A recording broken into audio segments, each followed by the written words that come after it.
Hi, welcome to WWE Girl Talk. I'm Cora. I'm Ashley. And we're doing NXT from the 2nd of August to the 16th of August. I was going to say the 9th and realised I had another page here in my wonderful notes that I write out for you.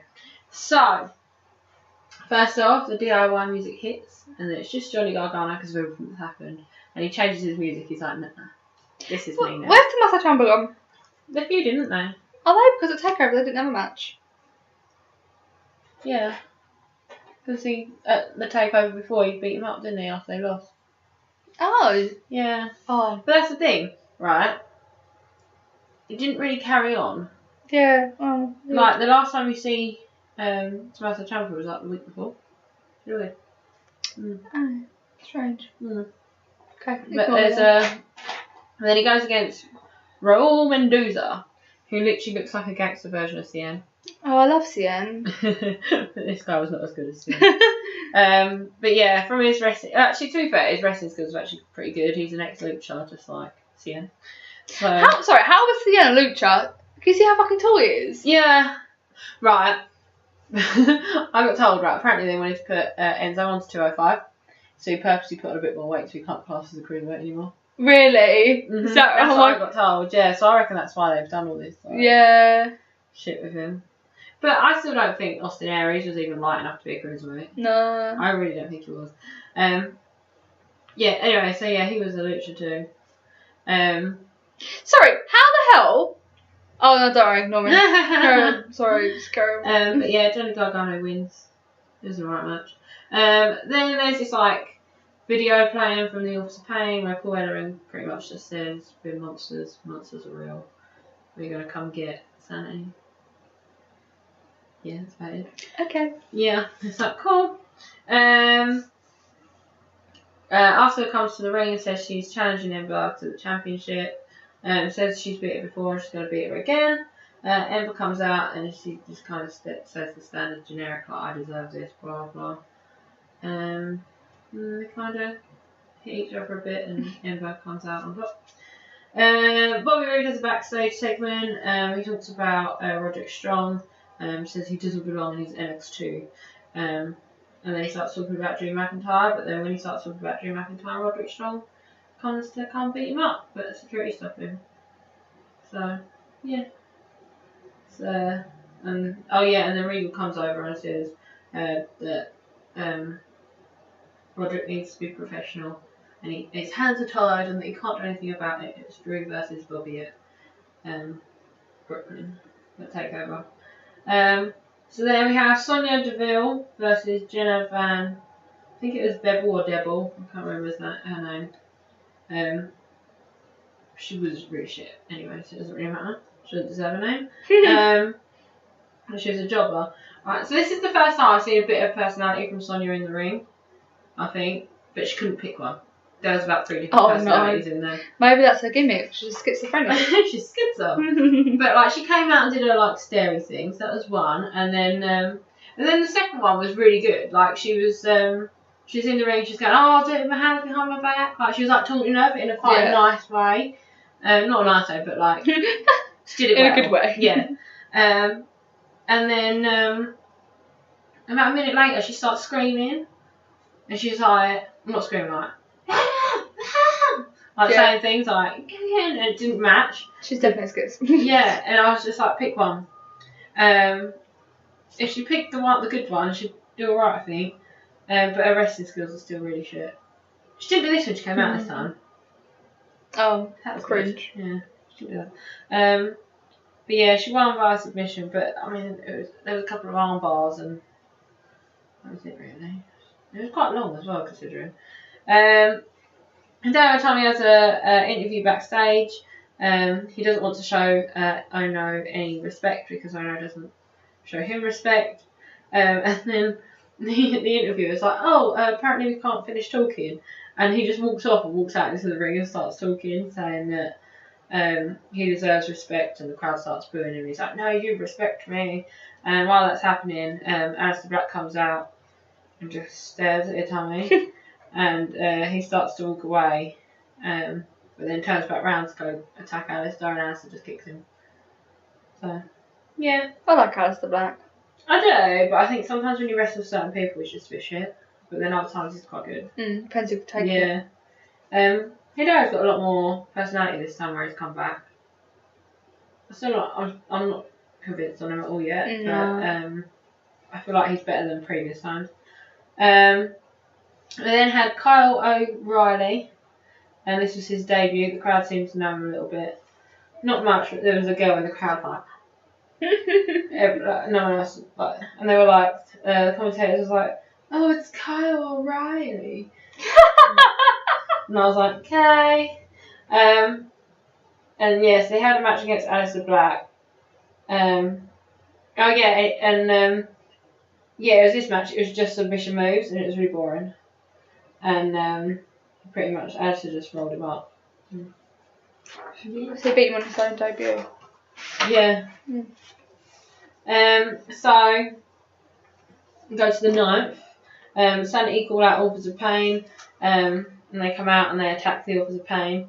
And basically they come out and it's Nikki and the two guys that don't really have names. They do, but I can't remember them. And they're all like, oh, it's a pain. Ah! And then when they start coming out, Eric Young comes out and like attacks him from behind. And then this brawl ensues. And they cable tied one of the Authors of Pain to a barrier, and then he just takes the barrier with him later on. It's really funny. There's a backstage segment with Peyton Royce and Billie Kay with their, when they have their camera. The only time they ever have any proper kind of personality. And Ruby Wright was in the background, and I was like, oh no, she's ruined our video. And so they get a match the week after. So there's this new tag team called the Metro Brothers. They look like someone out of Greece. And I feel like they're going to start going over Greece. And they came down with the Street Profits on their debut. Street Profits are actually quite good, I think. They're very bouncy. They bounce around a lot. They're like, I feel like they've got springs in their shoes. But they're alright. I don't like the fact that one of them comes out with an old, the red cups. Oh, what, the party cups? Yeah. Oh. That's really weird, because when they finish at the end, he does all this, he holds it in his hand. It's like there's nothing even in the cup, mate. It's like chill. Yeah. But, yeah, Street Profits win, but they're actually alright. I can see them getting tag team championships at some point. They're not a bit gimmicky, though. I don't think they're that gimmicky. Yeah. They were, when they were previewed, it looked very gimmicky, like they was going to have their phones out all the time, but I hadn't even seen a phone. Oh. On their previews, it was all like Snapchat and stuff. Oh.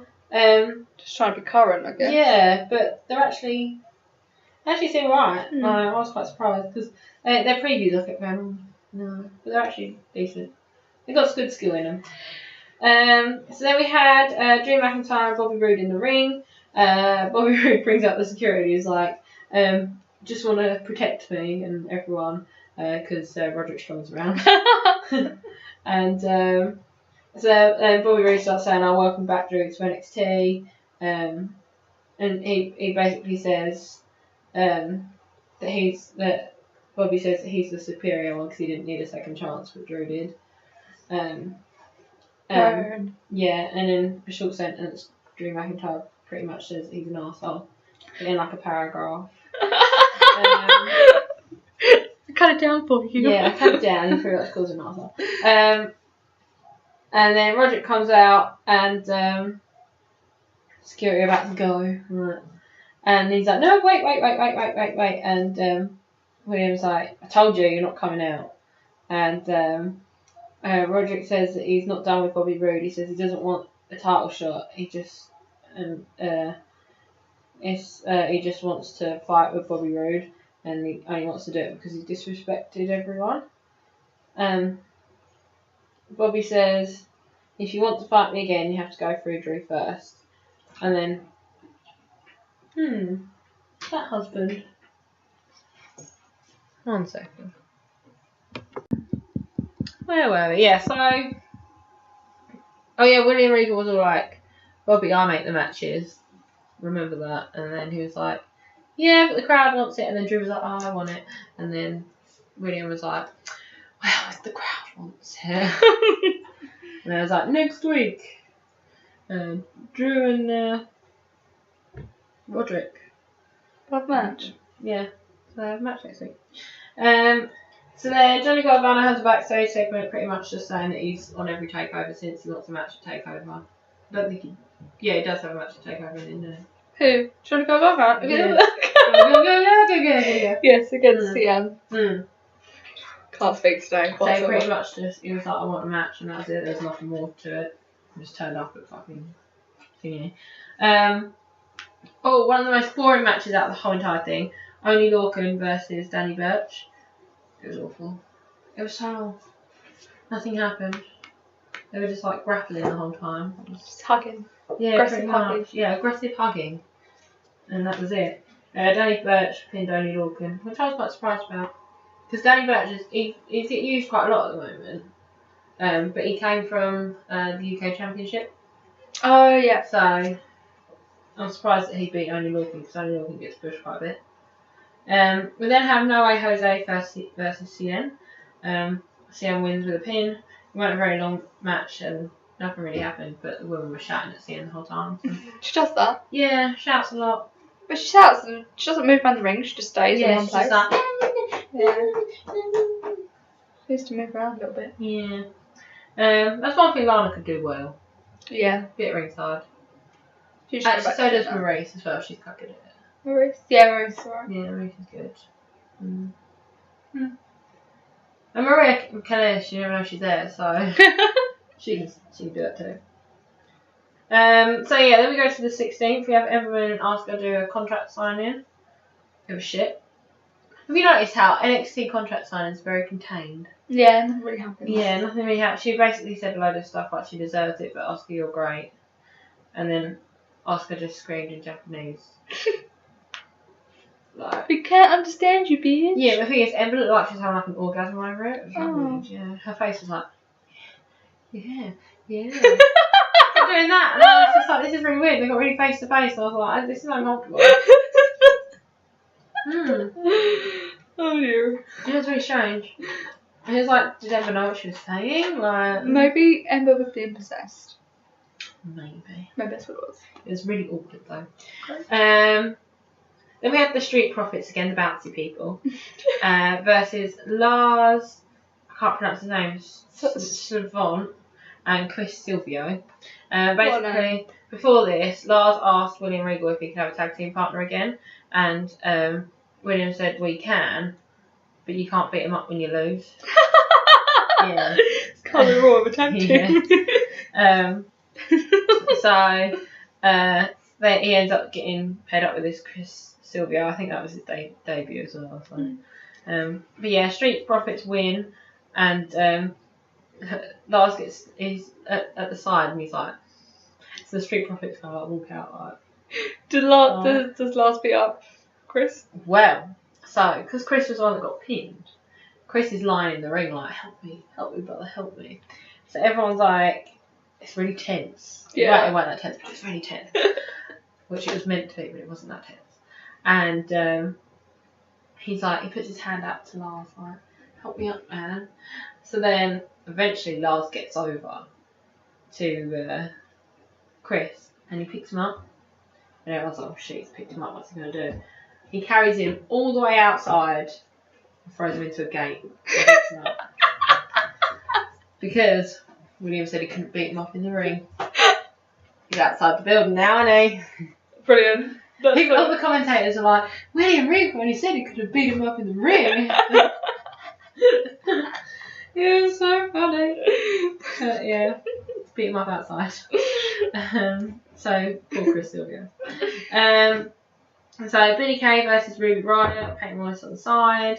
It was an okay match for Billy. She did this cool thing with a kick. She put because Ruby Riott's quite small, Billy's quite tall. Put her foot on Ruby's neck and did this like weird kick thing. Like, I can't remember if she pulled her backwards or went forwards, but it kind of choked Ruby. It looked quite cool. But yeah, I was impressed with that. But I mean, Billy was shit as normal.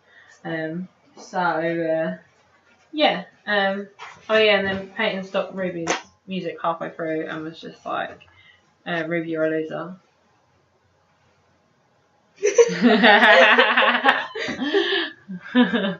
My husband. So yeah, and that was pretty much it. Like, you're a loser. It's like a nerd. Maybe Billy and Peyton should follow around Gallows and Anderson. Might make them a bit more interesting. Yeah, maybe. It'd probably be really bad, but yeah. So then we had Roderick Strong versus Drew McIntyre. It ended in DQ because Bobby Roode came out and attacked Drew while he was tied on, like he had his foot caught in the rope. He does that a lot today. Yeah, and then Bobby attacked Roderick too. Nice. So I don't know if this match is going to happen after TakeOver now. I'm really conflicted. I don't know. Really sad. But yeah, that was the thing. So yeah, and that was our run up to TakeOver. So it was alright. Yes. We had a bit of a longer run up, but we did that last time. So. Yeah. Anyway, don't forget to like, share, subscribe. Retweet, tumble. Follow us, like us, comment below. Bye. Oh, my hand's not in there.